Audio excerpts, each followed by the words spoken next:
Welcome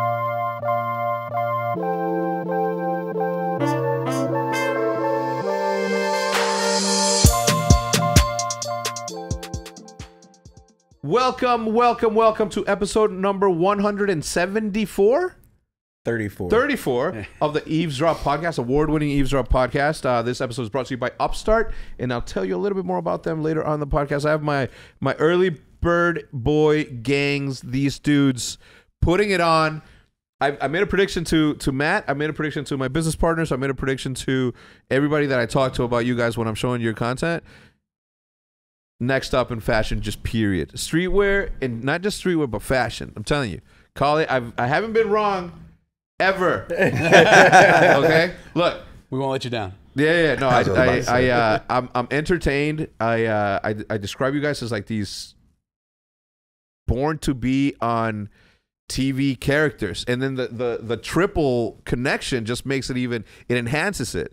To the point to where I'm just like, you should be sitting where he's at because these two blue guys are too close and we're not matching them. Yeah, and then look at us. Black team. Look at cream. Black and cream. Yeah. Wow. You know what I mean? Like this was not planned. It was at not all. planned. No, and Anyway. especially me, I never dress like this. Like this is my Scotty outfit for today. I never dress like this. No, you're all full fit. Yeah. So let's do a quick introduction. Let's start with who you are as a team, as a group, and then we'll go into individual introductions. We are Private Selection. Private Selection, our foundation is based on our store located in the Dallas Galleria Mall. We have a pretty cool shop there. We sell clothes, we sell shoes, and basically anything that the young consumers want. I think the best way to describe our store is we take all of the coolest stuff and put it all in one place and make it accessible for the masses. Is kind of, the general gist of what we do, but then it kind of extends beyond the store. Now we have a pretty popular YouTube channel, and we've kind of become these ambassadors for the sneaker game, because we get, thanks to Ian, Master Chef Ian here, we have the ability to get shoes earlier than most people, which allows us to break them to the internet before most people. And so we're kind of the guys who are setting the stage and saying, hey, here's the new shoe that's coming out. This is what the quality looks like. This is how it feels. These are the cool details about it. Yeah. And we kind of get to break the internet with cool shoes, as well as kind of travel around and just get to experience different art museums. If Cause is doing a new exhibit somewhere, we're usually the first guys to pull up. And we've been blessed with the opportunity to, like, normally in an environment like that, you can't take a camera in, but we get invited to come in. They set us up with like a tour at the museum, and we're able to kind of go in, give you guys a firsthand look and explain some of the details of what's going on inside. And so our job title is just very in-depth these days. It's not just like store owner, you guys are curators. Yeah. We kind of, and like you said, because of the way our personalities are, we each have our own thing. Yep. And it just kind of covers the entire culture, and it just, we each have our own little niche and expertise, and we come together, and you can get fully informed on everything from shoes, clothes, and art, collectibles, and and things like that. So we're very well rounded in the streetwear culture. I honestly feel like he covered everything. Yeah, for the most part. There's not really much to say more than that. I mean, I'm Scott. People call me Scotty. But yeah, oh, my bad. You're good. 6 inches. I'm good. Like Larry said, it's just one of those things where it's not the same that you see on YouTube. We bring something different to the table. Not only are we early bird boys, but we also do, shopping episodes with celebrities. We travel to different exhibits and things like that. But we also deal with art, sneakers, fashion. I mean, the list kind of goes on. There's not one thing that we specifically touch on. And I find that that's why a lot of these kids kind of dive into what we're doing, because every episode's different. We're very diverse. But at the same time, we explain things very well. So we like to tell the history of sneakers, where it all started. A lot of times with social media, kids kind of get lost at the reason as to why these things are the way they are now. There's a history behind it, and us being at a little bit older age than some of the other kids that are doing it, we're able to tell from experience rather than just kind of like the hype, following what's hype and what's cool. Yeah. And so I think that's a lot of times why a lot of these people tune into us, and why our age group is just so diverse, because we have, you know, kids that are like 5, 6 years old, and then I have, you know, 55-year-olds telling me how inspirational I am to them. And so the age gap is very, very broad. We've had grandmas come up to us at SneakerCon. I've actually had wearing a grandma, Supreme, like, I love your stuff. Like, happy to see us, and explain to them just how we've changed their lives and inspired them to do great things. And the cool part is like it's never ending. I feel like we even do food reviews. Like, like people love our food reviews. So one of the things we like to do is when we go to these different cities is we highlight the culture, you know, whether it's art or the food, and then we highlight the stores. And the cool thing about visiting these different stores in the US is they're all different. Every city's got a different way of doing things. Yeah. And so it's just one of those things where we just kind of shed light on everything and anything. The culture. For sure. As a whole. You know? Any additional descriptives on Private Selection? That's pretty good. I mean, that's it. That's everything. That's what we do, man. Yeah. I think the interesting aspect of our YouTube channel is, considering we have a very popular store here in Dallas, the basis of our YouTube doesn't really involve our store all too often, unless we have a specific celebrity guest. You have done a sneaker shopping episode on our YouTube channel. You were like the first one. Yeah. You were the first. I'm not gonna lie, he kind of kickstarted our YouTube channel. I was gonna interrupt you during the toy stuff, and I'm very good at interrupting. That you were like my plug for all the COS companions for a long time. Yeah. When I first got here, I strictly went to you to get to the store to get all of that. Yeah, so now that I think about it, Hex definitely helped kick off our YouTube.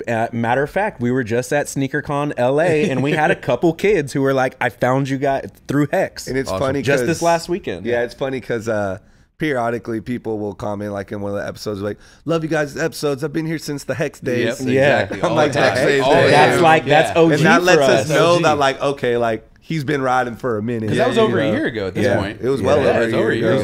It was before the Christmas, pandemic. Yeah.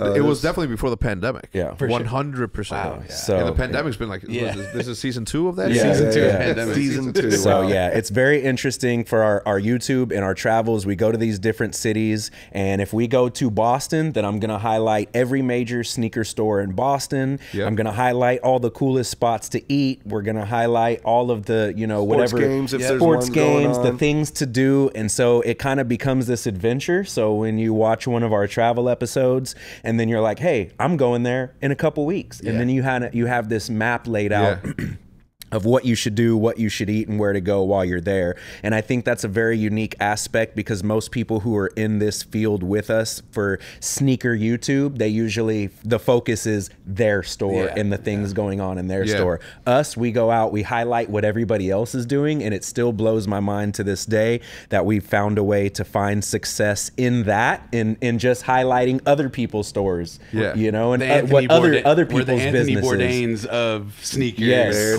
is. Yes, I love that. That's exactly what it is. Yeah, I was consuming the content, the latest one, the Denver SneakerCon, and I was talking to my boy Hilton, and we were just hanging out, and I'm like, look, this, like the awards themselves, like this comes natural to you guys at this point, it seems like, and it's like it comes from a creative. As a creative, right, of both art and maybe, you know, some editing stuff, like there's a certain amount of creativity that allows you to be faster and better than somebody else in the same industry as you guys. You guys naturally just like said, hey, we're going to this. You know what we should do? We should fucking give people award. That creativity to me is like what the last puzzle piece is to a successful YouTube channel. Like that additional like pizzazz of sorts. The downfall of that is I don't stop thinking like that. And so like I call Larry at like 12 o'clock at night thinking he's gonna answer because I have these ideas and he's asleep, and then Ian will answer sometimes, but like even in the past, like people I've dated and stuff, they're like, you don't stop, like you need to have a turn off switch. And I can't. I'm always innovating. Look, some people look the whole hustle porn, like Big Timer said, it's not for everybody and you shouldn't do it. you should take a break. You should take a vacation, but not me. Yeah. Not me. I'm here to chase my family tree. Yeah. You know what I mean? So Generational wealth. Yeah, man, yeah, for yeah. Sure. I mean, you know, it's like it's that sort of thing. So let's start with you. How did this thing? Like, where did you guys go to high school together? Like, how did this happen? All right, so I guess we'll have to start it with me then. So Okay, love it. I am Larry Singleton. It's you have to go back to Scott and I. Do you want me to start So, then too? okay. In a sense, I Yes, feel like it might yes. be easier, and then you hop There we on. go. Yeah. Yeah, So we got to start from the beginning. Documentary. How does the documentary start? Got it. There you go. All right, documentary starts like this. Scotty got out of prison in 2011. One of my buddies that I grew up with my whole life had an opportunity for me. Yeah. Brought me on board to run his production company. We did shows all over Texas. So What kind of shows? 2 Chainz, Got it. Schoolboy, like rap artists would come Yeah. to town. Future before he was really big, and we would do Texas tours all over the city or all over the state. And it got to the point where I was running it real smooth, and we had the opportunity to open a store in Austin on 6th Street. So it was right in the middle of all the bars, Yep. all the clubs. One of those situations where, like, when you close the door to lock up, you turn around and you're right there in You the go out and nightlife, and party. you can just go out and hang out. Which we did. Which we did. So he asked me if I wanted to open up the store and, you know, run the store for him. I didn't know much about merchandising or like clothing. Of course, I knew about all the brands and the sneakers and everything like that. But as far as just like running it, not so much. I didn't have a hindsight on it. But of course, I am who I am. And I took the offer, opened up the shop, ran it for about 1.5 years, ended up firing a guy, I needed another hand. I did a flyer. And long story short, I had met Larry probably 2 months before that. We put a video out on World Star, coincidentally. So I'm friends You with two put out. So the store I was working with, me and my boys put a video out on World Star. We had flown in. I don't know if you're familiar with Corey Shapiro. He's the owner of Vintage Frames in Canada. Speaking, I mean, you're going to Canada soon, going right? to I was Toronto, trying to find out the where 6th. his store is and see where it is. I think it's in Montreal. But he owns all the vintage frames, so he's responsible for like Rick Ross, 2 Chainz, and all that sort. So we flew him in, bought a bunch of vintage frames from him, made a video about it, put it on World Star. Now, so for people who don't know, what are vintage frames? Vintage frames is basically he's taking runway pieces from Chanel, Hermes, Pieces? Versace. What are we talking about? Glasses. So glasses and jewelry. So a lot of times when you see the crazy runways, sometimes it's just the clothes, no accessories that they're promoting, or sometimes it's only the accessories and not the crazy clothes. So the pieces used for those runways are just, you know, they're not for sale. So they're just either given away or thrown away. Or however, he obtains these pieces, holds on to them as archives, and then, you know, 20, 30 years later, sells them at a ridiculously high price because of, you know, the value of it being a one of one. So we put this video out there on World Star. I'm friends with Danny, the owner of World Star. Shout out to Danny. And Larry sees the video, and he's back and forth from California at the time. So I grew up here in North Texas in Wichita Falls, a couple hours away from here. And long story short, when I was 15, I moved to LA. I ended up being in LA. By the time I was 24, 25, I was visiting, my parents lived in Austin, and I was visiting back and forth in Austin to visit my parents, as well as who is now my wife. But long story short, I'd visit Austin all the time. I happen to be in Austin. I'm scrolling World Star in the morning, as I usually do at that point in These time. 3 white boys on there. And I come across this store in Austin. And of course, I had just a t-shirt brand at the time. I had just recently gotten into the streetwear industry. I was always a consumer. I was always into the clothes and shoes, but then I had started my own brand, right? And I was trying to get my brand. What was the name of it? Giza gear. So Giza, it was like the 3 pyramids, and I had Egyptian cotton t-shirts, and that was like He praises about this that Egyptian was my cotton. whole thing, was the He Egyptian loves to talk cotton. about the Egyptian cotton. And so that was like my whole thing. So long story short, I go to Austin, I see this World Star video, I go to the store, I meet Scotty, and we just kind of hit it off immediately. And so I had an OG who told me one time when I was like 16 about putting yourself in the best possible position to succeed. You know, and when I met Scotty, I knew it's like 2 guys, we're the same age, we're both trying to do the same thing, and we gravitated. I'd go shop at the store, and then at night we'd go party on 6th Street and hang out, and we were just these 2 guys that were on the same path. And, you know, we met from there. So a couple months later, he posts on I still live in LA at the time, mind you. And he posts on Instagram, have an opening at the shop. I hit him up immediately and I said, take that post down. I'm your guy. It's because somebody actually had stolen some vintage frames that worked for me. And we caught them on camera when I was out of town. We came back. I'm like, where are these frames at? Y'all sold them? They're like $900 pair of frames. He's like, yeah, we sold them. And I'm like scrolling through the inventory. Didn't see the sale. So checked the camera. Sure enough, kid took the frames, so he had to go. And Larry calls me. He's like, take it down. I'm your man. And so we hired Larry. It was like, what, 2013 maybe? Yeah, 12 into 2013, something like that. So I get hired on. I leave everything in California. I still had an apartment there with my cousin and everything. And I just left everything and took the opportunity that was placed in front of me to start working in this store. And we soaked up game for a little while, and we had the opportunity to come open another location for the store we were working at. That was 2015 here in Dallas. What was the name of that? Collective Status. It's called Collective Status. And the shitty part is it had a great concept, but it was the bad location. So when it comes to streetwear stores, yes, if you provide something that they really want, they'll get in their car and drive to it.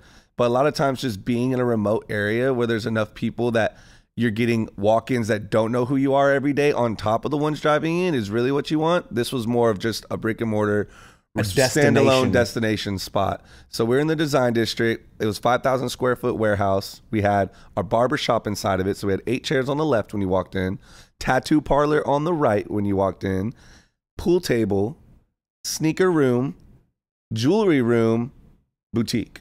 Wow. And it was just like a shotgun all the way back. And like I said, it was a great concept, and it did well. But it was one of those situations where me and Larry were working, I wouldn't even say, it was like $10 an hour, no commission, no bonuses. And we had known and gathered up so much knowledge, and just from what he knew before with wholesale, doing Giza gear, and what I knew retail, it was just like, okay, well, I know what my worth is, and I don't feel as if I'm getting my worth. So Larry had the great idea, like, let's start a sales agency. And I'm like, cool. Well, do you know anything about starting a sales agency? And he's like, no, but we'll figure it out. Yeah. Because we're both hungry enough. And so basically we now started 2 jobs. Beginning of the day, we would come and run the shop for our buddy in Collective Status. And then at night we would pack up and go to his house and work from like 7 o'clock at night to 2 in the morning on the agency. And then, so what it comes down to is for, you know, on the wholesale and retail side of the clothing business, you have how do the stores get the clothes, right? If you have a boutique, who do you contact to get these brands that you want for your store? So when we were working for Collective Status, we were the buyers. We would go to this, you know, agenda and the magic shows, and we would meet with all the other brands. All the sales reps. We had relationships with all the sales reps. They go to these trade shows. All these buyers walk around, place these big orders, and then you're good for the season, right? So I kind of gotten a hint of this, and we didn't have the money to open a store at the time. We didn't have the money to maintain our own brand at the time. So getting in with these brands that we had relationships with and saying, hey, let us do your sales in maybe just the southern region of the United States, and we'll be your contact, and we'll hit up all the stores. We also undercut people's prices. We did smaller percentages. You know, well, these guys get 12%. Cool, I'll do it for 8%. You know, we knew that we were hurting ourselves, but at the same time, like, I had to get my foot in the door, bro. Like, I had to get in there. And it was just one of those things where we sacrificed our time to build a store, and then sacrificed many years with our new business to just kind of get the groove and build a name for ourselves till it was time to really start kind of getting what you deserve at that point.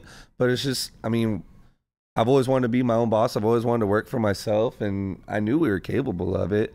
We just didn't have the funding or the backing, but we had the heart and the desire to do it. And the knowledge. And the knowledge to do it. And so we would spend, like, how many months did we do that at your house? We started in June. Okay. We started in June, and then we were selling for that Christmas season coming up. We did June, maybe like July, August, September October. So we did like 3 or 4 months. Keep in mind, when you have a sales agency, your job is to sell clothes to every major boutique on the planet. If you don't have the contact of who's buying those clothes, so that's what we would do after hours, is research and look up, email people, who's your buyer, what's their email, what's their contact info, and you have to harass every single store on the planet. It was bad, bro. Like I wrote down every state on a piece of paper, and then I wrote down every city for each state. And then I'd sit on the internet and I'd start at the top of my list, you know, Alabama or whatever. And there'd be about, you know, 15 stores in each state, or each city. Some cities would have a big handful. And so I'd find out what the name is, and then I would go to their Facebook, their Twitter, their Instagram, their LinkedIn, and I'd try to find an email for each store in each city in each state. So then I have this, you know, list of 3,000. And no one taught you this. This was just you figuring it out. And so I created this what we called the master sheet of like 3,000 contacts that I single-handedly searched through Google, through each state and each city, and then through all their social medias to get the number in the email, put it into this master sheet. And then now we have this sheet of emails of contacts. So when it came time for the first brand to send out a line sheet to start getting orders in, we used our sheet, and it worked. And then we basically traded our sheet with someone else's sheet for our sheet, and we started trading sheets with other people. Now we you got give me your bigger contacts, I'll give you mine, and then our thing turned into like 20,000 long list. We did that for the first couple months, and by that first Christmas, I think our first payout for that Christmas was something crazy. It was like $20,000 or $30,000 we had made in our first payout. It was like 9, 12, and then there's like a small brand we had. It was like a couple thousand. So after, keep in mind, we were making less than 30 grand a year working at this boutique. So for us to be able to split that type of money right off the rip, we knew we were on to something. But of course, that type of business is very seasonal. If the brand doesn't drop a good collection, then you're hurting. You're out for a whole season. We played that game for about 3 years. And we had built up from the sales agency, and we also started doing distribution. So we had a loft in Deep Ellum that Scott lived in, and that was our warehouse where we stored all the clothes. Your Yeezys. Oh, so even for us to even be able to do that, I had the first 2 drops of Yeezys, the Turtle Dove and the Pirate Black. I sold both pairs. I had to sacrifice for us to be able to continue. We needed it for a U-Haul to get the merch into the warehouse. And then I only had $2,000 to my name at that time, period. And we used it to get that loft. To get into the loft. So now we have no money.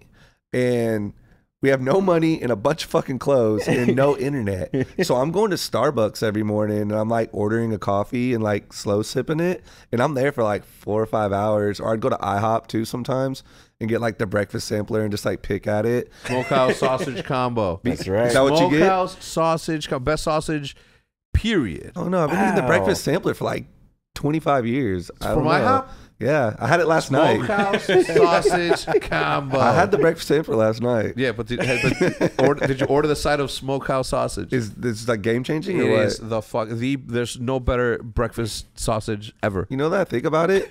This is how good it is. Some lady somewhere. I'm not gonna point to anywhere. I paid this lady, the waitress. I'm like, hey, can you give me the packaging for this sausage? I'll leave you $100 tip. And she's like, what? Get out of here. I'm like, she brought it, give her $100 tip. I tried to order it. You can't order them. Wow, they got the monopoly on the sausage. They're exclusive to fucking IHOP. And then they just took them off. They took them off earlier this year, and you can follow. If it's on Twitter, I literally talked about it on Twitter. You throw the rant. I fucking did the rant, and then like no one, and then they brought them back. But that's right. It's back. It's back. Bring that sausage. What brand is that? I don't. Maybe they're watching. We need my boy needs a sponsor. He needs to be an ambassador. No, I mean, yeah, I would. El Chefe is. I have it in here. You guys continue while I. Yeah. So right here. So I have smokehouse sausage equals 200748 blah blah blah blah blah blah blah number 7, which is the the code that you put on Google to find them, and I found the manufacturer, where it's from, the whole 9. We gotta take a trip then. Yeah. Where's the sausage factory?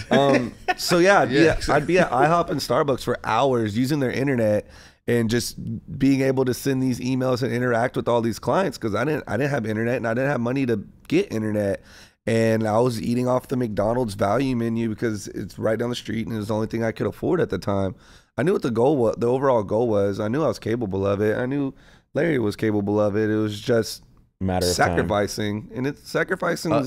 You guys selling, right? Your Yeezys. You guys undercutting everybody else and taking that's called sweat equity investment into your own thing. And people sometimes don't even do that. They won't invest in themselves to that level. They won't invest their 1 extra hour of sleep. They won't invest these simple things that can put you on a projection that you were not in before, and it just takes like a fine little tune. Speaking about that, so like people look at me now. Let's say if you just came across us right now, you would think that you wouldn't think there would be a big story behind it. You think that this guy just started selling shoes and he's on. And so there's a lot of times when people are like, oh, well, it only took you so-and-so minutes to do that and you're asking for this much. It's like, yes, but it took me 9 years to be able to do it that fast to ask for that much. That's what people don't understand is there's a backing behind that allows me to be able to do it that fast to ask for a certain price. And that's something a lot of people, even employees of mine like that we've had in the past, like they see the success and they think it was just an overnight thing. But what they don't understand is fans had to sell his Yeezys and I had to dump my savings and eat McDonald's for, what was it, 6-7 months before like that first check really hit. And then on top of that, like Larry had lost his car, so he's taking the train to work every day from Garland. When you say you lost it, got repoed or you just lost it? Got repoed. My car got repoed. I was taking the DART train to get to the warehouse every day just for us to be able to do. And this was before those first big checks we were telling you came in. So like we're losing everything around us.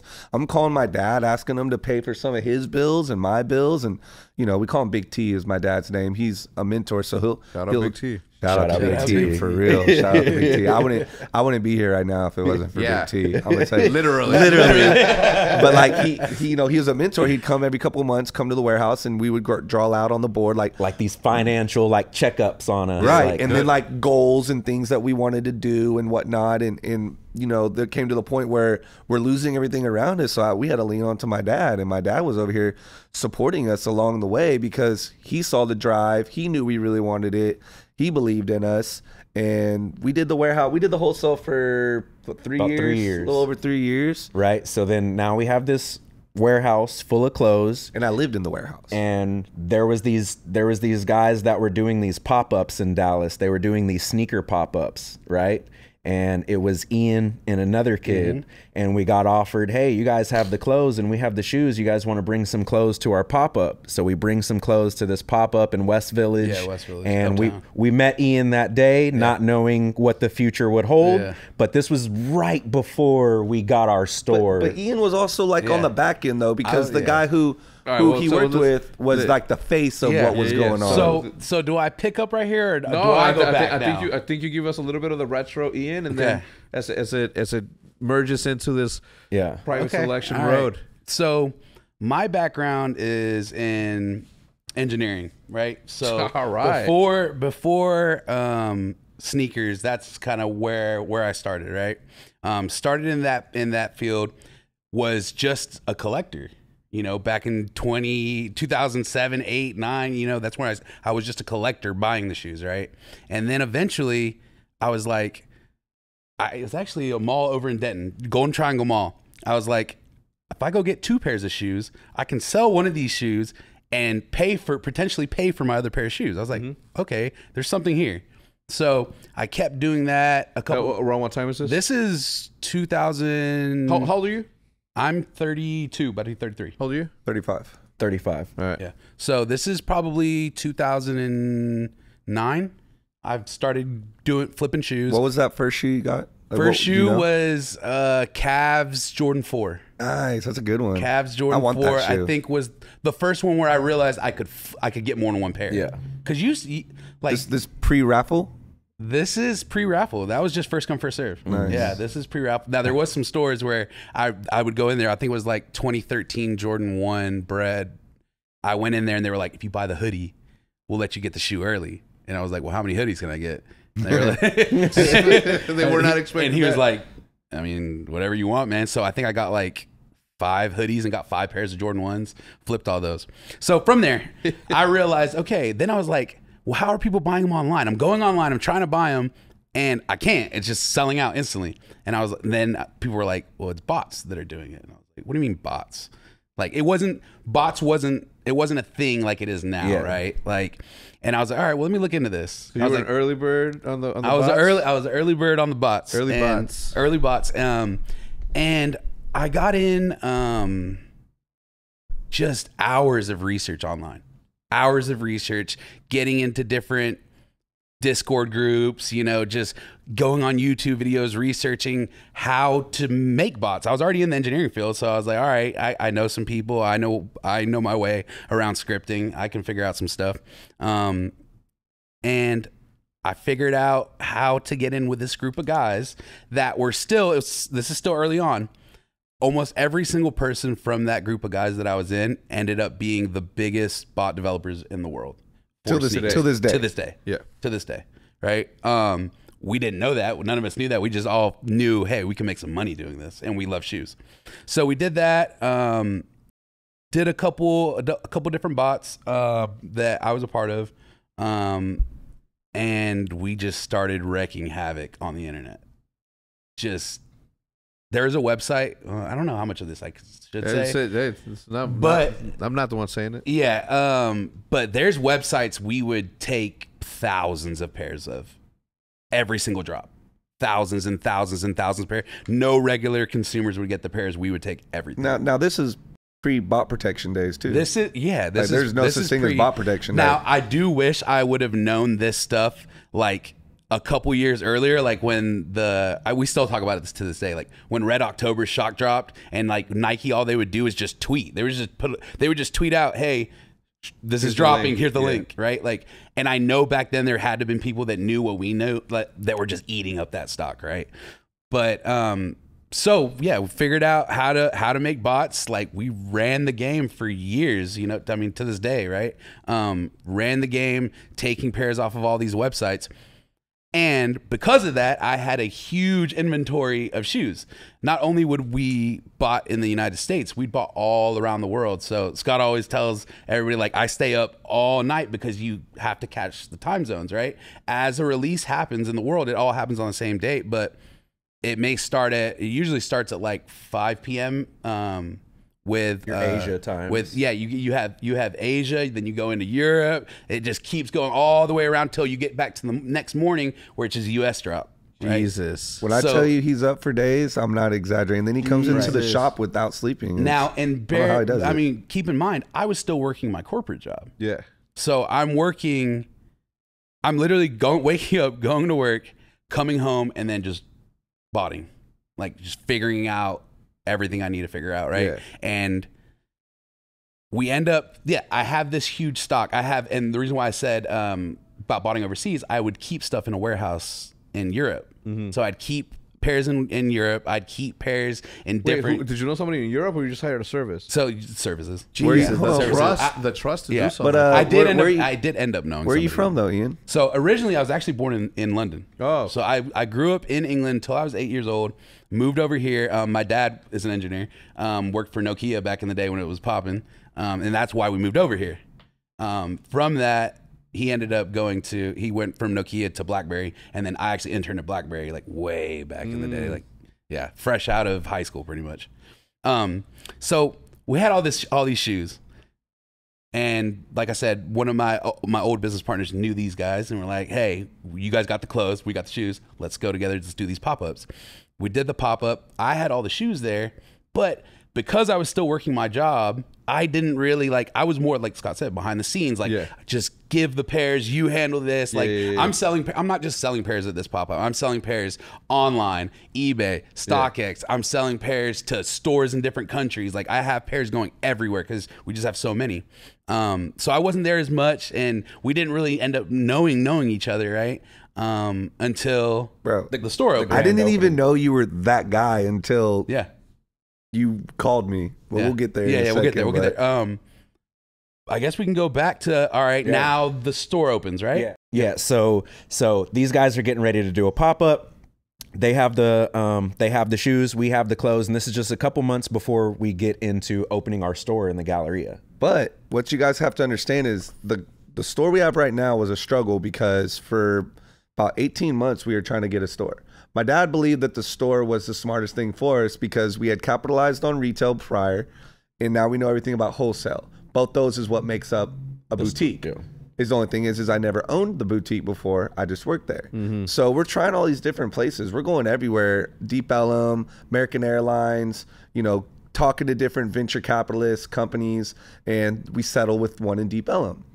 We're jumping through hoops. We're talking PowerPoint projects, 3 or 4 different meetings explaining to these people our concepts. You know, we want to do a boutique and then also resell sneakers. And so they get it, but they don't understand. Like they hear what we're saying, but it doesn't make sense to them. And what's going on right now in Deep Ellum at the time is they're gentrifying. So they have this concept that they're trying to create, and they're trying to bring more people on board, but at the same time, they're very cautious of who they bring. So they allowed on the contract. We agreed, we signed it, we put $20K down. Okay, done. Then we get a phone call like, hey, we want to have a talk with you guys. So we go back in there and they're like, we like what you guys are doing. We would love to move forward, but we want to make a couple changes in the contract. I'm like, okay, well, what are you guys talking about? Well, we would like you guys to be more like Urban Outfitters and like Zara, and not so much like urban. And I said, so you're afraid we're going to be bringing the wrong crowd of people? Because all I see is gray. Yeah. I mean, I don't see color. Yeah. And so at that very moment, Larry, you know, being someone of color, and of course, I already knew what time it was. Where I stand, and where I stand, I said, you know, I don't think this is right for us. And we politely asked for our money back and to be the contract to be terminated. Now, in all reality, if they really wanted to be rude, they could have told us we can go to court for it. Yeah. I'd have to pay for their lawyer fees. I'd probably lose all the down payment, paying for their lawyer fees, but I'd probably end up winning, and I'd take whatever's left over. But they're cool about it. Gave us our money back, gave us a contract, we ripped it up. Went to American Airlines, tried the same thing, just wasn't working. Larry got a message from God. He comes to the warehouse one day, and he's like, from the Lord. Oh, got it. And he comes back, he's like, Scotty, he's like, God told me we need to just stop. He's like, when he's ready, he'll give it to us. Not when we want it. So stop pushing the scenario. He's telling me to just keep doing what we're doing. And when that opportunity is there, we'll have it. And so I'm like, okay, cool. So I left it alone. And I'm praying because I need an understanding now. Like, you spoke to Larry, like, why am I not getting talked to? How did he... It was just the realization of like, we were, you know what they say, like when something feels forced, you know what I mean? It's like we were trying to force somebody to give us a store. And considering we knew what we were about to do, and it shouldn't have had to be that hard to convince somebody. But it makes sense because the building that we had was a shell. So they're like, you know, you have to pay for plumbing, HVAC, electricity, and walls. And we're like, yeah. We're agreeing to all these things, not knowing that each thing's 6 figures. To plumb a whole store, that's bands. Electricity, restrooms, that's hundreds and thousands of dollars we would have been in debt just because you don't own the building. And we don't own the building. And we didn't care. We're like, yeah, because we just wanted it. Yeah. And so it made sense when he was like, no. And so now I'm praying to God, and I'm like, what's going on? Like, I need answers now. And he's like, you're half stepping. He's like, you want one thing, but you're leading a life another way. Change how you're acting over here, and I'll give you whatever you want. What did he mean by that? What were we doing? Going out, smoking, like not cigarettes, but like smoking weed, going out. Shout out. Pine Park. Lusting. Yeah. Things of that matter that aren't of God. And so, I stopped smoking. So you're a very religious person. It's one of those things where it's like I have my relationship with God. I don't force nothing on anybody. Yeah. So you'll see like on my social media, I'll throw little subliminal things like "Thank you God for this." I see that. I don't have one on because I gave mine away. Yeah. But I have my WWJD bracelets I wear and I give away on our website for free. Yeah. I pay for them. I pay for the shipping. Everything's free. You can get a free WWJD bracelet from me. And so I got to cut these things out. So I'm 4.5 years sober of marijuana now. I stopped completely. Haven't smoked since. Congratulations. I stopped going out. Just since COVID, we've gone out like 3 times in Dallas, maybe 2 of those times I got COVID when I went out. So, I stopped lusting. I got into a serious relationship that I was in for almost 5 years. So I changed my whole way of life. And then the next thing you know, he tells me, go look at the Galleria. So I told Larry, I'm like, yo, he's telling me to go look in the Galleria. Yeah. And so, And not for knowing us, anything, that was a crazy thing because our style of boutique We is didn't like wanna be in the not. Galleria. We didn't want to We be. didn't That was wanna like the be- last place we always wanted talked to go. about how we never wanted Yeah, you to wanna be be in on the the mall. streets. Yeah. We want to have pop-ups, parties, meet and greet. You know what I'm saying? I don't want Yeah. anyone telling me what hours I need to be open and closed. But in the back of my head, he's telling me like, go to the Galleria. So okay, whatever. So I go to the Galleria and I call somebody, a friend of ours. She answers. She's like, yeah, come in. So we come in. I don't have to do a PowerPoint. I don't have to have 5 meetings. I don't have to jump through hoops like I did for Deep Ellum and these other places. I casually sat down with her and me and Larry told our story. She loved us. Now, the craziest part is I'm a felon, so my whole life, my record has haunted me everywhere I go. So I got out, and I'm not who I was before when I went in. I'm a different person, but society doesn't look at you like that. They just see on paper what you've done, and that's you. You are they now see what they're what you're worth to their bottom line. right, and so that's you. You're that guy. You're not who you're trying to tell me to be. But it's like I pay my dues. I contribute to society. Like what I'm saying. I am one with society now, but no one sees that. So the last 8 years, my dad's had to lease my car, my apartment, anything that I've ever wanted. Can't get credit cards. Had to do the Secured card, like how to do all these things because of the life I chose prior. So being on a contract on anything is just unheard of for me right now. So we get accepted and it's time to sign this lease. And I call my dad and he's like, just write that have you been convicted of a felony? And I'm like, fuck, like I want to lie, but I can't. My dad's just like, just write that you have. So I'm like, okay. So I write it down and Larry fills it out or whatever. Get a phone call, like it was like a couple days later. They're like, you've been accepted. I'm like, really? They're like, yeah. I was like, my name's on the lease. They're like, your name's on the lease. And I just fall on the ground crying. Like just couldn't get words out of my mouth.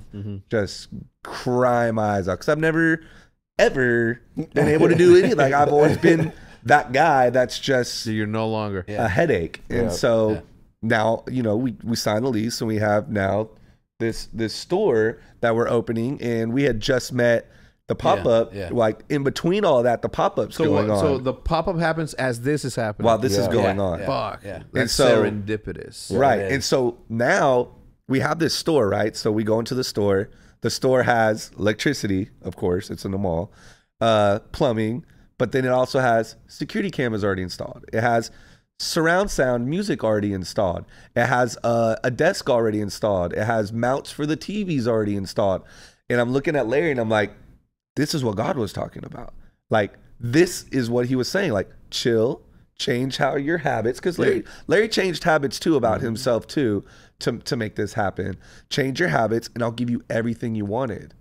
And so now when we're walking to the store, I'm debt free now. I don't have to pay for any of these things that I was going to cause years of headaches for. Now it's just given to me, free of cost, as long as I just did as he said. And we're opening the store. We're like, well, we need to do sneakers. And so I reached back out to his business partner and he's like, yeah, well, I got you. We'll put a sneaker wall in there. And our sneaker wall was little. It was like, keep in mind, the entire section that's in the back with the grass floor, that's walled all the way up. Yeah, that our doesn't- private selection room. That's the dressing room. Dressing room. Like this is just the front part. just that's the front all there part. is. So I'm talking probably like 5 rows Yeah. for 5 rows. shoes. It was like Did 30. we have- It was like did- 30, 40 pairs. Did of we shoes. have the cases in the back yet at that point? Or was No, it just we had the to wall? go and get those It was just later. the wall first, No, we right? just Okay. had the wall. So we had maybe 30 shoes. And the back was just storage in the room, like you said. The yeah. It was just big, wide open room with What was in there before? chic Chic shoes. shoes. Yeah, So it was literally the back was just shelves all the way across because their inventory. That's why the is back all was so sneakers. big, which is going to lead into our next part, And right? so it's like, I'm like, okay, cool. So we built this wall. And, his business partner comes in there. We put our 30 shoes in there. We're so proud of it. And it's like we thought we were so cool. And the whole time, like, I didn't even know.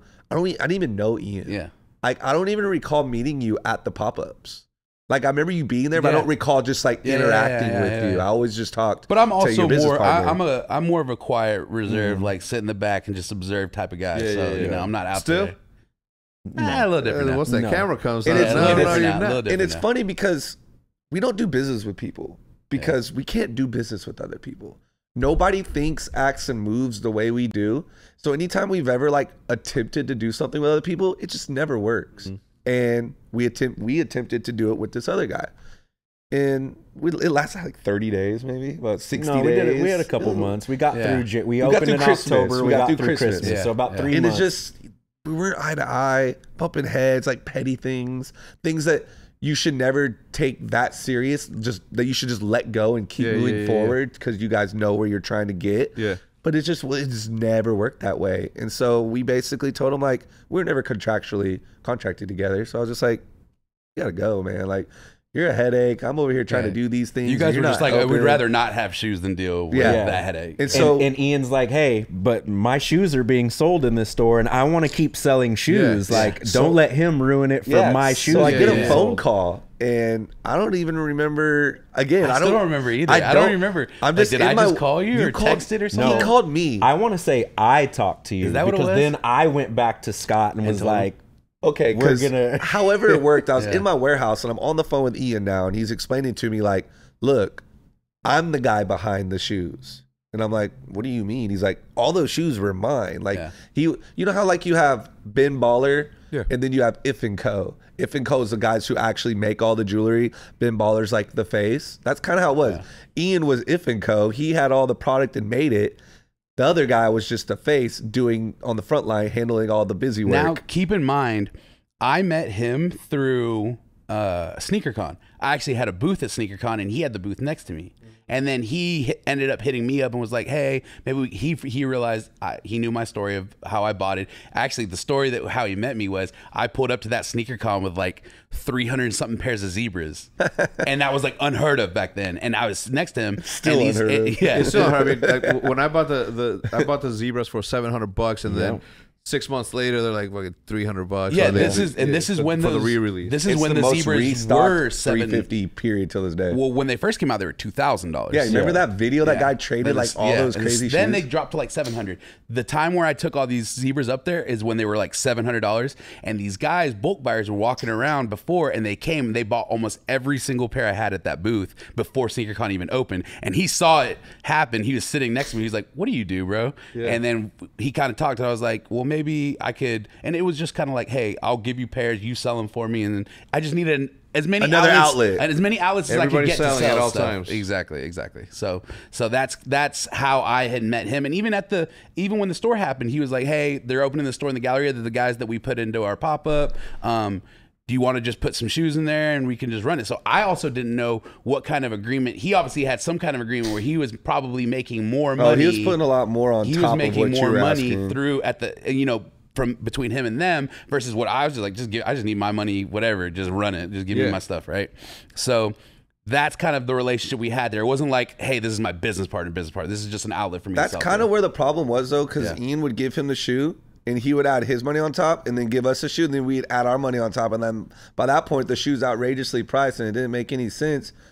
And then that's where the headache was. It's like, well, can you bring it down to this price so that it would make? And he wouldn't, and it was just he couldn't because he'd be cutting himself out. That would be cutting himself out. But I just remember sitting at the warehouse, and I'm on the phone with Ian, and he had sent me over like an Excel sheet, and I'm like, yeah, you have a lot of shoes. He's like, did you see the other tabs? And I'm like, no. And I scroll back up, and there's like 4 tabs. Yeah. So I start clicking on all these tabs. I'm like London, and like all these different places. Where is all this stuff at? And he's like, oh, I got this here and that there. And, damn. And I'm like, you have a lot of shit. And he's like, I know. He's like, that's why I'm calling you. Like, you might have had these problems with him, but that doesn't have anything to do with me. Like, let's try to figure something out and move forward. And so we came in that day. We were talking about it, and then that was when we were like, okay, if we're really going to do this, like, let's do this the right way. Yeah. Like, let's partner up.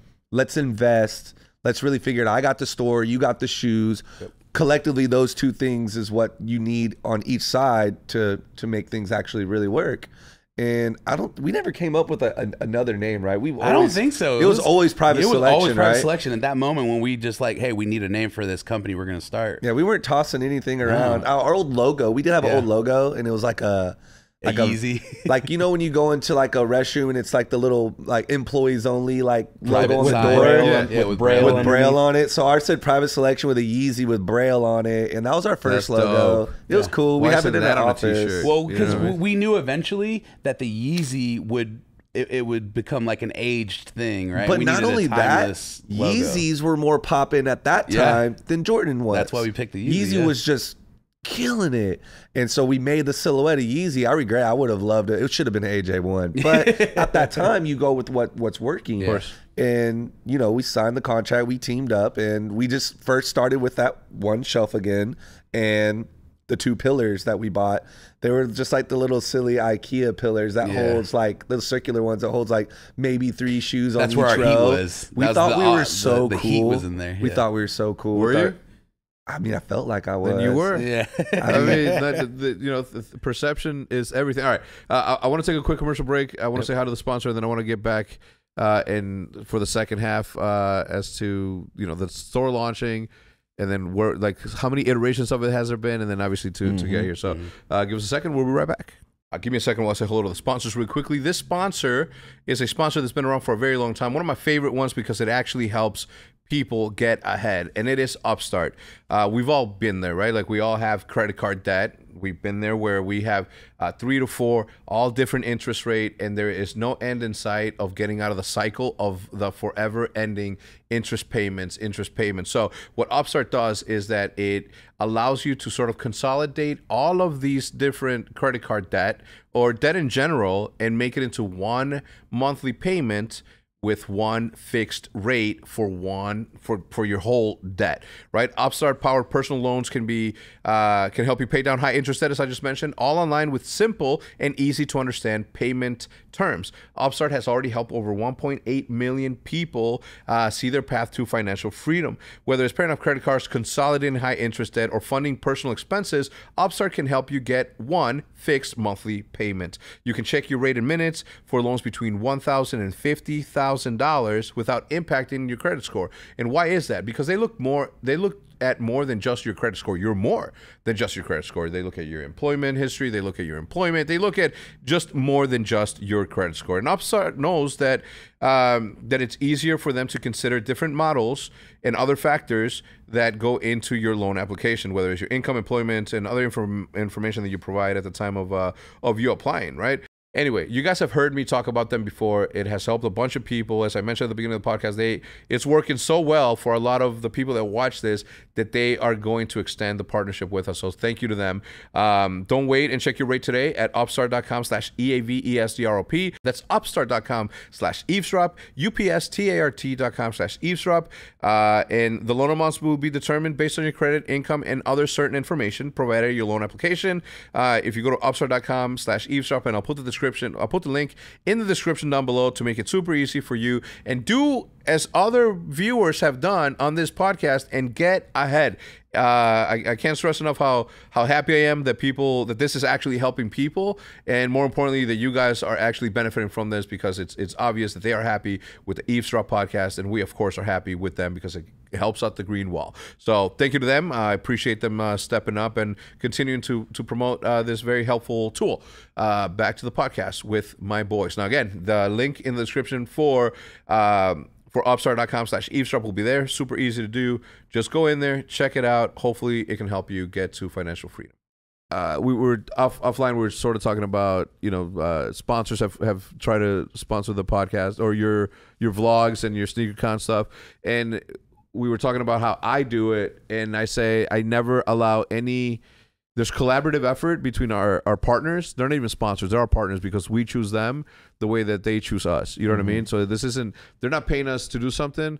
They are not paying us to be cool. We have a business relationship in which they buy ad space and stuff that we like to promote to our fans. So nice. They're not involved in the creative process unless it's collaborative and they have an idea and we like it as a team, and then we work off of that. But the majority of the time, they don't know how to talk to my people. Exactly. You know what I mean? Yeah. Like the way that you guys talk to us, the viewers, they don't know. Yeah. And my relationship was with y'all, not with Pepsi or Right, not with right. whoever. Okay. So the way that you pitch Pepsi to me is the way that you would pitch me the private selection hat that you're wearing, right? The trucker hat. That's how the conversation goes, and every brand will respect that. If not, they're not the right brand. Yeah. And they don't get it. And So far, they don't deserve I mean, you. we've So turned far, down, they've all been the we've wrong turned down brand. some 5 figures before, Yeah, which yeah. was big to us because we're Yeah, of we're course. fairly Yeah. new. So it's like We turned down New Balance. I mean, that's the did. 5-figure Whoa. one. Whoa. Yeah, we turned New Balance down. Whoa. Yeah. Dude, what? I was gonna wear They my wanted me to wear these my, GR my pairs. rain clouds But today. that's what it was, though. They wanted us to wear the general release stuff that we don't like, wear. bro, we like wear the people- hype stuff. I'm People you know? come to solely- us for early birds on the hype stuff. Like, They don't my want to see bra- general No. release. Our brand is solely about hype, and you want me to middle mall. Yeah, no. And I just couldn't. I like it. And I remember the guy on the phone, he's like, so you're just going to turn down $12,000? I'm like, yeah. Yeah. My character, who I am is way more important than selling out. That's important, but you're not gonna sacrifice the trust that you on a YouTube channel. This is how it works. The trust that I have with them, Yeah. over 12 grand, over 50 Exactly, grand, over yeah. 100 grand. Like even then, in situations like that, like I just still wouldn't.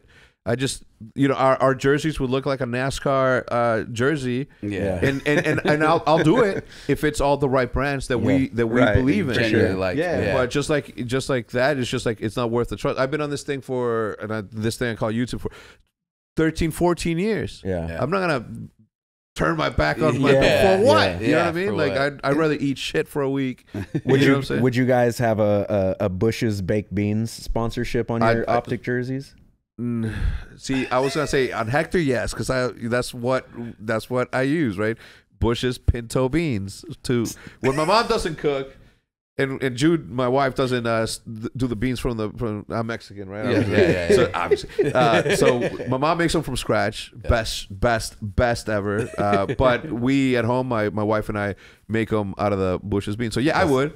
So I asked because we were in the hotel room the other night. Of course, when Yeah. you're in a hotel room, nothing's on TV. Yeah. It's ESPN at midnight, and there's a cornhole tournament, professional cornhole, and they're Professional all their cornhole. jerseys, Oh, yeah. all their jerseys, they're all sponsored by Bush's Baked Beans. And Yeah. me and Ian just had this moment of like, do we need a Bush's Baked Beans sponsor? Yeah. So Bush's, if you're out there, Yeah. Early Bird Boys is ready. Yeah, I think. Look, cornhole, fucking awesome sport to play and watch. Right? I mean, not that I'm Yeah. an avid watcher, but I'm super down. And again, sponsorships. As long as you believe in it and you would recommend it to someone, like there's nothing wrong with that. No matter how uncool it may seem to other people, like as long as you vibe with it, like Yeah. you know what I Yeah. mean. It's genuine, The right? sponsorships go a long way because I'm not sponsored by some of these things, but I promote Reference Co. Mm-hmm. And till this day, now that we're going on sneaker cons, we're running into people like, I got the Reference hat on because Scotty's always talking about it. And then I do Bravest, it's a Bravest good and product, Remade. though. Yeah, and I Yeah, really yeah. like it. But Yeah. it goes to show like what we do speak about does come back translate, full yeah. circle, and people really do invest into some of the stuff that we talk about. It's trust, man. You're Yeah. curators. You're curating apparel. You're curating sneakers. You're curating this lifestyle, right? That a lot of people sort of like, gravitate towards. I worked at Unlimited Gear in Randhurst Mall in high school. I worked at Finish Line in high school. There was another like more formal shoe store that I used to work at too. And then from there, like I've been this shit, right? Like so for me, it's like that sort of thing. I don't think I'll ever know or have the knowledge that you guys have. Like, what are you wearing today? Lance Mountains. See, I would not. They rub off. They're dope. Yeah, So- and then see that I know, They rub but I too. wouldn't know the name, and I wouldn't know that. What obviously that easy to. On blues. 2000. These are the 2002 Supremes. Yeah, Supreme. Respect. them heats. Respect. Yeah. You What came is- correct. what- You knew you had to come correct. Or? What does a know- pair of those go for? I think this exact pair was on eBay for like $5,000. Yeah, that's. I think it's like $5,000 minimum. Yeah. So how much Yeah. would you sell those for right now? I wouldn't sell them. So Sacred Cow. I'd say 2,500, 3,000, something like that used. At least. But you least. wouldn't. No. It was used 5,000. Nah. Damn. Yeah. Wow. Crazy. Used He got that? 5,000. That's a lot. What you say? Oh, I didn't think they're that high. But also, he's also got a unicorn size. Yeah. 12? That's the other thing. Oh, That's 13. 12, 13. 13. Those are harder to find. That's Yeah, what. yeah, That's, yeah, that's yeah. probably because why. the other sizes, the smaller sizes, Yeah, which like they make 9 more through of. 10 and a half, those are flooded. Yeah, that's So it's a little bit more Yeah, easier. that's what I got on. Sidetrack. You're talking about cornhole. That same night, me and Michael were watching Professional Tag. Yeah, Like it's a real thing. the Envy Gaming. They had right. They did, Matt. They had they sponsored some fucking racer. These kids were That's flying. fine. That's fine with me. Go It ahead. was like a gymboree. Yeah. Like they were You just climb swooping and through the shit. poles. Just tagging Like, people? bro, Yeah. it wasn't. I was intense. Like I was sitting there, like just like holy shit. Like this is. Yeah. I didn't know this was real. Yeah. That's Professional tag. yeah. I mean, that's the Crazy. sort of thing. Like a lot of people look at this industry or in gaming specifically because it was like one of the first things that like sort of a vertical in YouTube that exploded and made fucking millions of creators millionaires. Yeah. They see that as like the end all be all when it's not that, right? Like if you look at the overall broad spectrum of creators on YouTube, it's not just one. It's not sneakers. It's not gaming. It's fishermen. It's golf guys. Yep. It's, you know, it's like it is so broad and wide that the next 10. I mean, shit. I mean, we're almost, you know, in Web3. Yeah. Like it's all about community build. Like this is like the future brands. All of the blue chip companies that you know today are going to continue to be blue chip, sure, but there's going to be additional ones, and they're going to come straight out of YouTube and creators from YouTube. I mean, you guys have your own arena in Dallas, right? They built a little spot for you guys to do esports it. arena. Yeah, the Esports esports arena in arena. Arlington. Like that's how real you know it is when you have your Esports own stadium. arena. Yeah, just when the for sport that. gets a arena. Yeah, that's when I heard about that, I was Yeah. kind of like confused. Like because they did whoa. a sneaker event there. We Yeah, went to a sneaker event. and I there. went and I read it. I'm like, whoa, like this is just for that. And they're like, yeah, they built it for the gaming. I was like, Yeah, wow, so that's yeah, what you it's know. 100,000 square feet. We own and operate it. Crazy. But that's just a stadium. Like there are actual stadiums, right? Stadiums, actual fucking stadiums that are built for gaming. Mind blowing. It is, but I mean, if you think about it, like I did the research on it. You can fit 29,000 people at the American Airlines Center, right? Your audience is 2 times that stadium. So you pack that stadium twice, and all of them at the same time, or within a period of 24 hours, all clicked on your video. Right. Now the crazy thing about that that's is insane.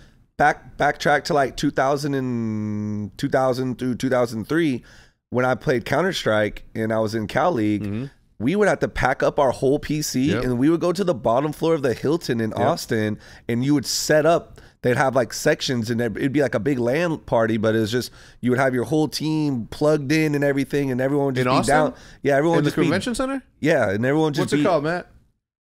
It's, This was over by the Arboretum downstairs in Austin. No, 2002, 2003. Oh yeah, He's like, we were there. It's quick. No, I was I was touring Cal with me. M League for Counter Strike. We had a group called Silent Hitmen, Hell yeah. and we had our own we had our own server and everything, and we would do all these tournaments. And then it was you would have to just rent out a spot.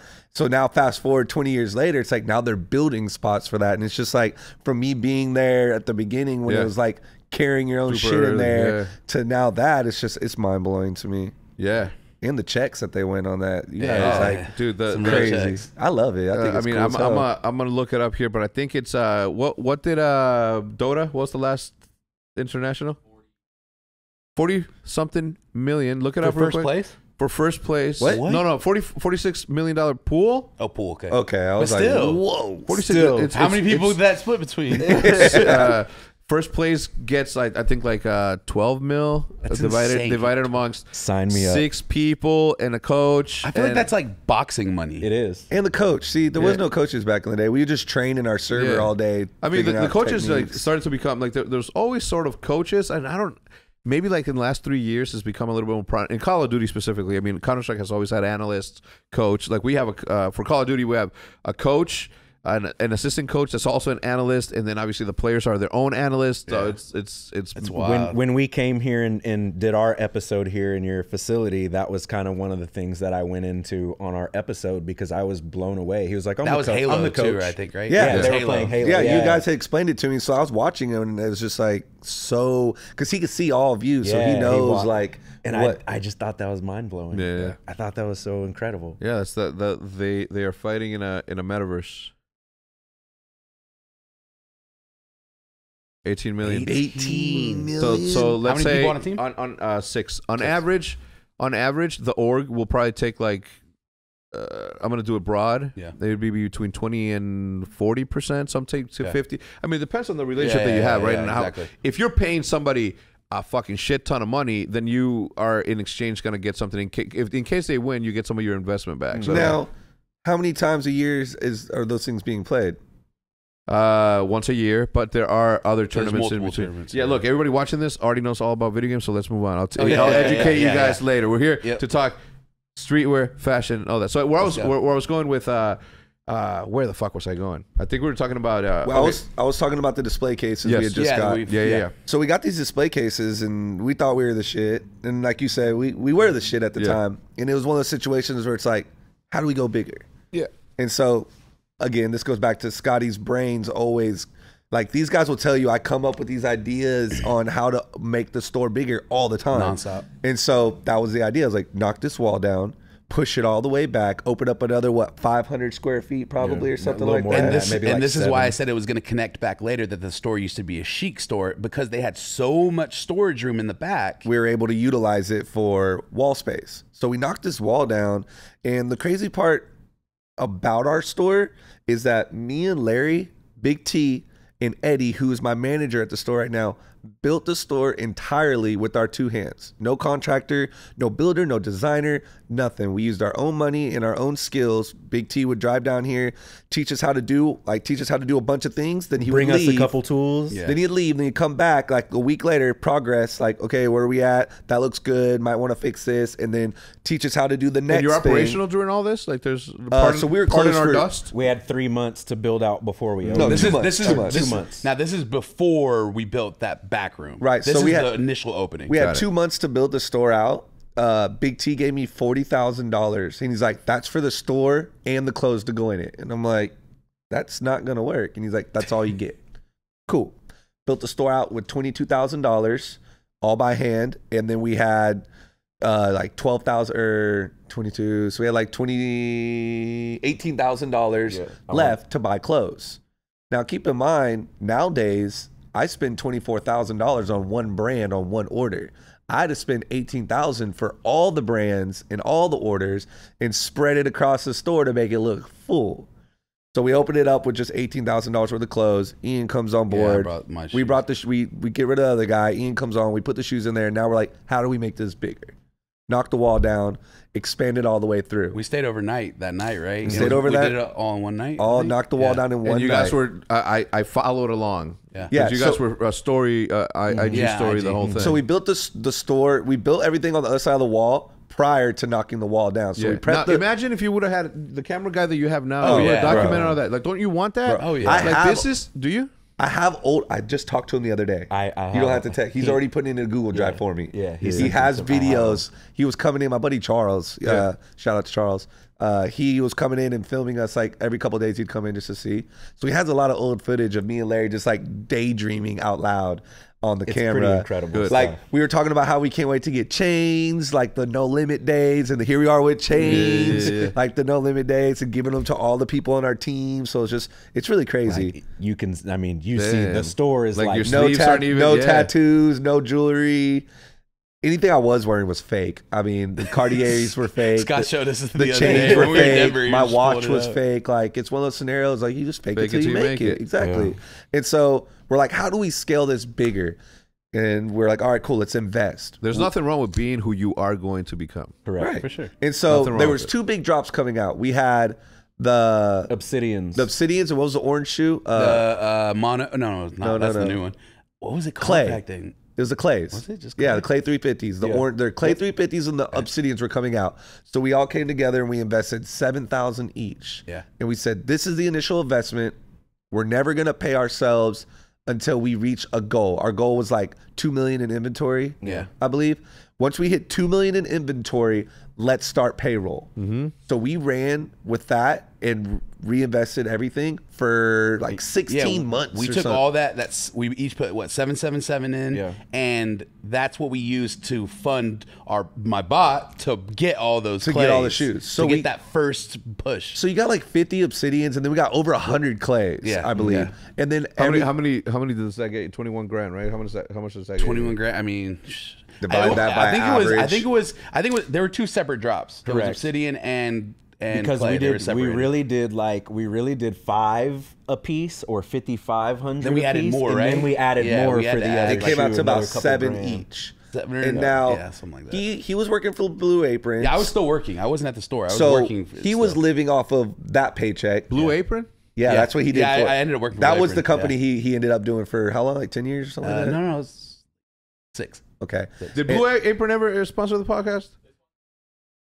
Yeah. Tight. Shout out to Blue Apron. Yeah, right. They know exactly who it is. And they know who I am. we had Please Come Home, the boutique side, funding our bills and things of that matter. And so we didn't need anything extra. Yeah. So we just put the money in, set a goal, told ourselves, once we hit that goal, we'll do payroll. 16 months. It was over a year. Yeah, it was over a year. Way over a year went by. Of just flipping that money, just constantly get the profit, put it back in, buy more shoes, flip. Don't take any money out. So then it's just, the So store. how are you guys eating at this point?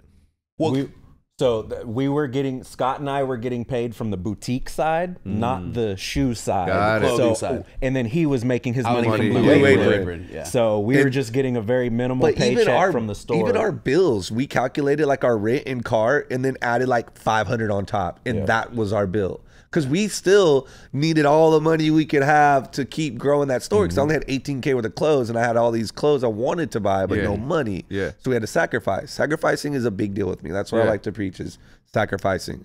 And so one day the stores are so crazy in the back and we're like, all right, I think it's time to inventory. Like, let's really find out how much money we got back here. And it was like a little over $2 million worth of shoes. And then we all looked at each other and we're like, okay, let's figure this out. Like, what do we want to pay ourselves? And then from that moment forward, we now started generating 2 sources of income, so we get paid every single week now. Yeah. Please Come Home, Private Selection, Please Come Home, Private Selection. And he ended up still working at Blue Apron for over almost 2 years. yeah. You just left. Wait, Yeah, how long ago? I left.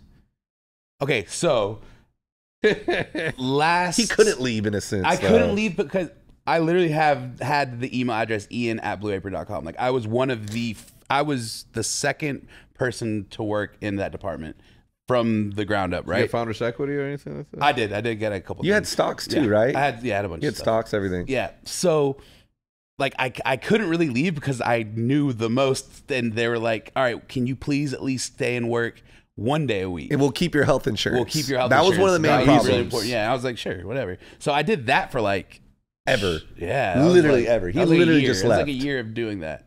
And then I just left probably like December. It wasn't that Or long no, ago.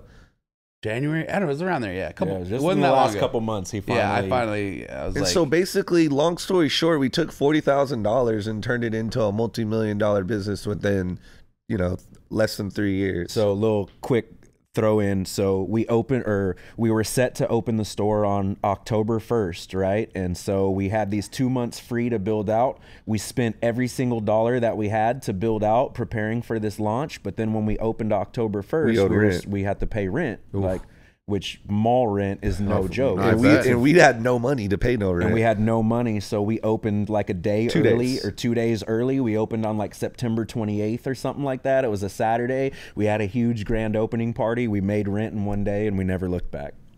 Fuck. We've never been debt-free. Paid Big T off, and everything else is history. No, Like, you've been debt free. been there for yeah. been debt-free. yeah, like, yeah. we were never really, like, ever since never that been- day. We never took on any like major you. debt that we had, Yeah, other yeah. than that 40 grand from Scott's dad, which we paid back. I'm not going to lie, though. Oh. Big T did come back later, like 2 years later. It was like, don't think I forgot about paying all your rent at the old warehouse and Larry. Yeah. And so he had this itemized list, and I'm like, Terry, where did you get this list? He's like, I wrote everything down every time.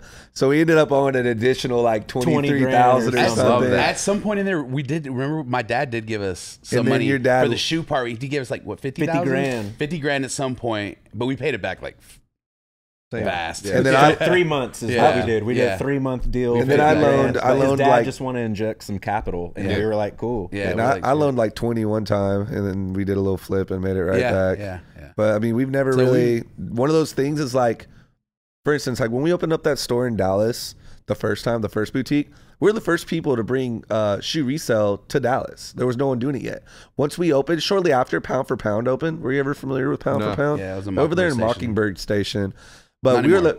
huh? Not Not anymore. anymore. Not anymore. Yeah, he I ran off. know Mockingbird. He ran off with everybody's Yeah. stuff. He took off. It was a whole consignment store. But Damn. we were the first people to do resale in Dallas and in Austin. And I watched the way it was ran, and I didn't like playing with people's money. That's just something that I'm not cool with. Larry saw it happen, and Ian just agreed with us. He's like, I'm the same way. We just did not want to do consignment. Yeah. So we told ourselves, like, if we don't have the money to do it, then we don't deserve to have it. And so that's why we never really took on any sort of like money from anybody, because I don't like having that on my shoulders. Something could happen and has out of your control, and it could be taken from you. And now you're out of that and out of paying that person. I'd rather just be out, but not owe somebody. Now that I think about it though, Scott, that's maybe also why, because we're like that, that's why we're much different than most resale stores where they're all consignment. We own everything. We own every shoe. We own every shoe. Every shoe, every piece of art, when I tell people that when they come to the store, like people who are familiar with, you know, what we do, or even other store owners, they're just like, what? Like, you own all these? Nobody does it like that. Yeah. Everybody takes consignment. Or they're half and half. No risk, or they buy some of their part of the stock, game, right? But for the most part, they just have kids bringing it to them all day, and we're the complete opposite. We don't want nothing off the street. And not only that, but they don't have an Ian. Yeah, and that's what allows us to, like, our profit margins are so much bigger than a consignment store. So much. Now, keep in mind, our shoes do cost more than people in the city, than everyone else in the city. But what I try to explain to these people is that we provide a service. You know, okay, well, what do you mean by that? And it's like, okay, well, you come into the store, you know it's real, we have your size, you try it on and you know it fits, and you physically walk out with it that moment. All that is a service that we provide that's unheard of. You can't go anywhere else. And if you were to go, well, I can go to StockX and get it. Cool. Go to StockX. You see what happened to StockX. For sure. Yeah. Go to StockX. You have the chance of it not being real. If it doesn't fit, you can't return it. And you have to wait anywhere from 10 days to a month to get it. So all those things is cool. But if you pay that extra service fee, you can come on down to Private Selection. You can get it instantly. And you're also, people don't, I mean, correct me if I'm fucking wrong, but I don't think that people who are in the business of flipping are going to buy them from StockX and then trying to flip them, right? That's like counterintuitive, right? So it's just from a consumer standpoint. You have what I'm saying is that, like, if you're not gonna get a shoe you can't afford, right? Because you're not there to flip it, you're there to buy it. So for sure. So people who can pay the additional $50, to have it right now. I explain to people the concept of, like, okay, valet. Let's say you pull up into a spot and you're driving in circles You're driving in circles trying to find a spot and you can't find one, but there's a spot way in the back, but you don't want to walk. So you'll valet and you'll pay a little fee, but they'll take care of you across the board. Same easier experience thing for here. You, right? That we're like a valet service. The lifestyle. You pull right in and we take care of everything for you. And when I explain it to people that understand it, like, okay, that makes sense. Yeah. And then you have people who just want to support us. They don't care about that extra fee. Like, they love coming in and engaging with our customers. There's stuff that we carry now that you literally can't get anywhere. So I've seen. Every time valet comes up, I say it's a lifestyle, because my wife hates the whole, doesn't hate the valet thing. I love valet. The concept of paying people to park for you. Love it. She's like, why don't we just walk? I'm like, baby, it's a lifestyle. It's like, you see how easy that was? We're walking right in. Stress free. And I, it's like, I like to make friends with everyone in the world, right? So, like, my valet people are always well taken care of. Venmo, fucking cash, whatever you need, brother. Like, I got it, because I don't have cash. I'm the same way. I tip very generously. Same here. It's become a thing now, because for me has always been a thing, because Scottie Pippen is known for being a bad tipper in Chicago. And I'm like, man, that's fucked up. Like, so much money. That will never be me, right? I mean, I don't know. At the time, I mean, knowing what I know from The Last Dance, like, he wasn't being taken care of. But still, dude, like, for me, it was just early bar scene sessions, right? You're like, so in those early days, I was still living in like Huntington Beach. So like packed bars in Huntington and Newport, right? And if you're standing at the bar and you're trying to get a drink and you get no love, and then you get a drink and you tip $2, then you're getting no love. But I realized I would buy a drink and then I would tip $20. And then anytime I needed a drink, the bartender looks right at me and but it ain't going to be $20 per round. No, I mean, sometimes I do. Yeah. So my thing is, like, if it's an open bar, I'm gonna be like, all right, look in my eyes. Look at this bill. Boom. Yep. Yeah. I'll refill it when I feel like it's appropriate. Yeah. In Cancun, my boys and I had the wave. We paid ahead of time the tips. And then after that, it was just like, it was an open bar, right? Like the bar, so you pay way ahead. Hair, you know, you do the hair thing, you look baller as fuck because everybody's like, what the fuck? Why are you taking care of us? Look at the motherfucking sign. So I have this thing I do every week. I think I've talked to these guys about it, but every week I do this thing where I bless somebody, and I'll go to just like a small restaurant, whether it be like Waffle House is one of my favorite places, but Waffle House, little diners or whatever. Typically, I just go by myself and I order one thing. So like, you know, one entree is probably like $15, $16. I might get a coffee or whatever. Tips or the bill is usually about $20, and I just leave 100 and I walk out, or I'll leave 100 and then I'll pay for somebody else's table.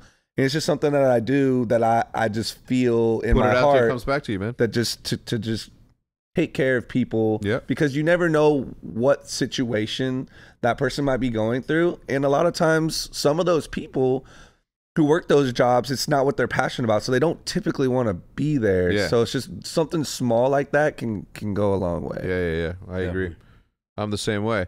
Are there any sacred cows? Shit that you have that you collect that you will never, like, obviously, you know, from an entrepreneurial standpoint, you know, it's all about the flip, all about making money, turning one into two. Is there one thing that you're just like not gonna ever? Like out of our own personal collections? Yeah. Oh yeah, I got some stuff.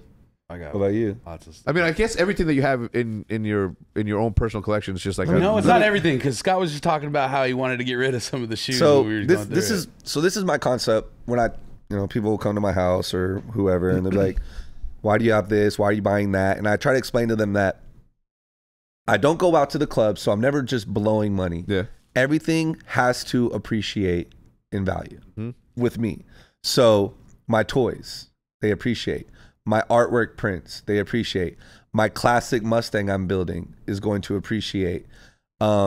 My shoes will appreciate. Everything appreciates that. My Rolex, my gold, like over time. So I'm very frugal when it comes to spending money. It has to have some sort of value to it. Correct.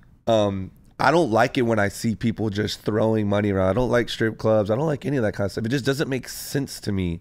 I'd rather save my money than blow my money. No gambling? I do. I don't gamble at all. He'll gamble. I'll bring like 500. It's not gambling when you're constantly winning, though, right? He wins every time. You're exactly right. He wins. And that's the only reason why I'm every comfortable doing it, because I'm very strategic when I do it, and then I win, and I'm like, man, this is. Larry and I will go hit the craps I'm table. on a really bad run right now, boys. So what I explain to these people when they ask me those questions is like, I'm not wasting money, because at any given moment, I could sell these items and either break even or profit. Yeah. And so I'm never losing. Yeah. And that's part of the reason. Cause toys. You know, like, well, you don't need another diamond chain. Why? All I'm doing is taking that money and holding it on my neck until I'm ready to get rid of it. And now, now luckily, we have a connection with a jeweler where we're getting it at cost, not where. Because typically, if someone makes this, they're taxing you four times markup, and now you're way out of it. Luckily, we get a lot of love. In the Look, your man is, you know, put all my boys on. Oh yeah, not these. He made the little ones, right? Yeah, show him, Maddie. Yeah, there it is. Boom. Shout out Jeff the jeweler. Yeah, Jeff the jeweler. Greenstones in there, nasty. Nice. But to answer that question, I mean, a lot of the stuff that I buy to keep forever. Yeah. You know, Ian keeps giving me shoes that I don't truly want. So maybe some of those I might trade up or get rid of. But majority of all the things, you know, my Murakami prints and my Bear Bricks, those all are for keeps. But if I had to name one thing, it would be my Eminem Jordan 2s. I would never get rid of them ever. How much could you sell those for right now? I paid $4 for them, so I don't know. I definitely had to be over 4,000. Original box, only it has no toe drag, no heel drag. There's certain things you got to look for when buying shoes. But yeah, that and my signed Sorayama Bear Brick. That's pretty close to me. I feel like there's some other things I could think of, but just like off the top, those would probably. What about you? I have a lot of cool stuff, but I don't think I'm partial to any of it, because I'm one of those guys. Like even my shoes, right? Like now I used to be at this thing where it's like anything over 100 pairs is like too much. So then I would like sell a couple pairs to like keep this 100. Now I'm at like 150, and it's getting out of control. But I am willing to sell some. But everything to me is just about store of value. Right? So like I spent the money, but I didn't. You know what I mean? It's just shoes now instead of cash. Right. Yeah. So everything for me is about store of value, and I don't think that any of it, I bought it with the intention of I'm going to store the value because later it'll, you know what I mean? He says that, but I see him wear some of these shoes. He bought those Grateful Deads and then like wore them one time. Yeah. And that's the thing. I'll have these $1,000 shoes and I'll wear it once and then I regret it. You know, so you regret it? Yeah, but you can sell as used, right? I can. But then you're not getting the full value. You're not getting what you put into it back out every time. If you wait long enough, you could sell it if you wait long enough for what you made. And that's so it's like none of it's really for sale right now, but there will come a time where I'm getting rid of the collection. I feel like you're losing money when it's just sitting in your bank account because nowadays the way they print money, there's the value of money is not that number in your bank account. That's the biggest thing for me. Dude. I dislike having money in my bank account. I dislike it. Preach it. I need to use it for something else that's going to make me money. Yeah. My money has to work for me. I'm all about it. I don't invest in things that I can't personally influence in a positive way. There you go. 100%. And land, I think, is like the only one, right? So, like, what's something that of yours that you invest in that's like that? That's like what? That you would never sell? Yeah. Type thing? Oh, I will never sell any of my collectibles. Your cause collection, all that kind of stuff. Nope. So when you're about to purchase it, you think in your head like, this is for sure, without a doubt, never leaving my house. One day I'm gonna have a grandson or a grandsomeone that's gonna be like, "What the fuck?" Yeah. You know what I mean? My graffiti magazines, I have over 1,000 of them. I've been collecting them since I was like since 1994. Wow. Some of those have value over them, or just to you have value. No. To me, they are like there's a 12 Ounce Profit was a graffiti forum. It's a graffiti forum. I spent the majority of my adulthood on that forum, and they had 5 magazines that came out, 6 if you count like the Vapors and all the other stuff. But I was able to find all of them, and there was one magazine that was the elusive one, right? It was issue number 3. It had Os Gêmeos, the Brazilian graffiti twins, fucking super popular, mega popular now. Did the piece with Banksy in the 2 hanging Banksy pieces in New York when Banksy took over New York? Did you guys see that one? No, but I just bought Banksy tickets on the way here. He's coming to Dallas in a secret location. Do you want me to send you the link? Yes. And I will say for me there's a massive difference between street art and then graffiti, right? Like there's big differences, especially somebody like me who spent almost 2 decades strictly painting and not being good enough, so I always trying harder. So my involvement with graffiti is deeper than even some really good graffiti writers because I was never as talented as them, so I tried harder. So it became more for me, right? But nothing. I don't think that I will sell any of it. I mean, the post-apocalyptic world would be like the only time where I would have to ever get rid of any of my stuff. I just or if there was somebody who appreciated it more. Right. I just got a piece that I think is gonna be a piece that I'm not gonna sell. I just got so whenever you were speaking Web3 stuff, whenever NFTs happened, all the same guys that started sneaker botting got into NFTs, right? And I got 2 of Tinker Hatfield first NFT. Yeah. It's called Flying Formation, Ducks of a Feather. And with that, there was 120 made.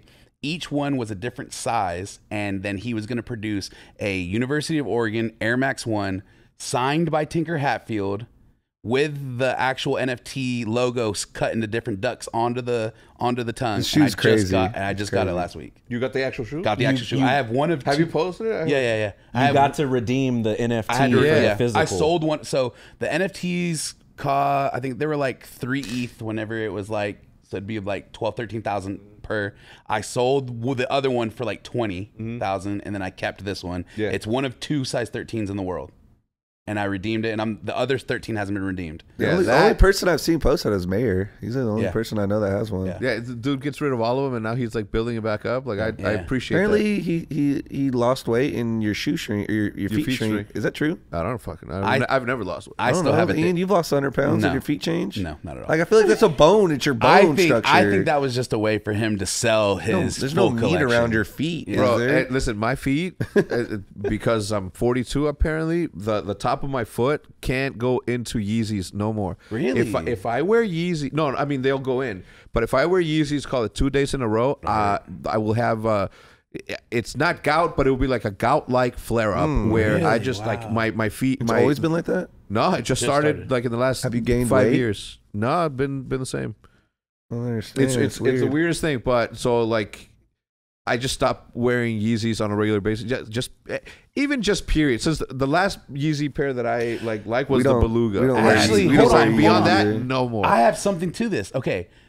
I was super into Ultra Boost when Ultra Boost was a thing. Yep. And I always say to this day, I say Ultra Boost screwed up my feet. Because after years of wearing Ultra Boost and how soft it was, Bro. when I switched to Nikes and any shoe that has a hard sole, my feet would just hurt. My favorite shoe, because it was the most comfortable shoe, was the Undefeated Ultra Boost. I've been wearing them since they dropped, and I bought several iterations of both the black and the white, and I wore those exclusively anytime that I wasn't going somewhere and I needed to look fresh. I would wear those, and I bought them for my wife. I bought them for the kid.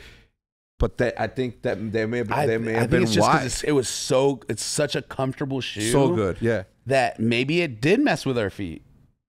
Yeah, I'm blaming this on Ultra Boost. Yeah, I mean, we're not legally blaming this on Ultra Boost on this channel. All right, we're not legally blaming that. We'll get a bunch of people to all agree, and then maybe we'll do the class action. Yeah. We'll put together a little class action. So you said, I mean, dudes, I can sit here and talk to you guys for hours. We've been going for an hour and a half. So all of their information will be in the description down below. Check out their channel. Super entertaining. I'm a big fan, and look forward to continuing to collaborate on future stuff. Just whatever you do, don't flood Master Chef's DMs about do you have this shoe in this size. Just, just go to the website. Yeah, check the website first. prbtselection.com. Yeah, and if you want to see first looks on everything on the internet, come check out all of us, man. What's up with that? The Travis Scott low cream, the alternate. Supposedly the reverse July. mocha. Supposedly reverse July. You guys have a pair, but what size is We've it? had a It's a pair. 9 Yeah, sample. it's a 9. Yeah, but the thing is, we want to keep it because it is a sample pair. Now, For the museum. right. Yeah. We were in LA. He really and- does watch us. I love know that it. shit. No, I do. Yeah. I love it. Yeah. I literally enjoy the fact that you actually keep up with us. Thank you. I watch every video except for the shorts. There you go. Same here. Yeah. I watched the short where you had the Doom because I'm like, oh shit, I got that pair. Yeah, oh, nice. Tight, that's tight. Yeah, and LA, there was multiple boxed pairs of that shoe, all fake.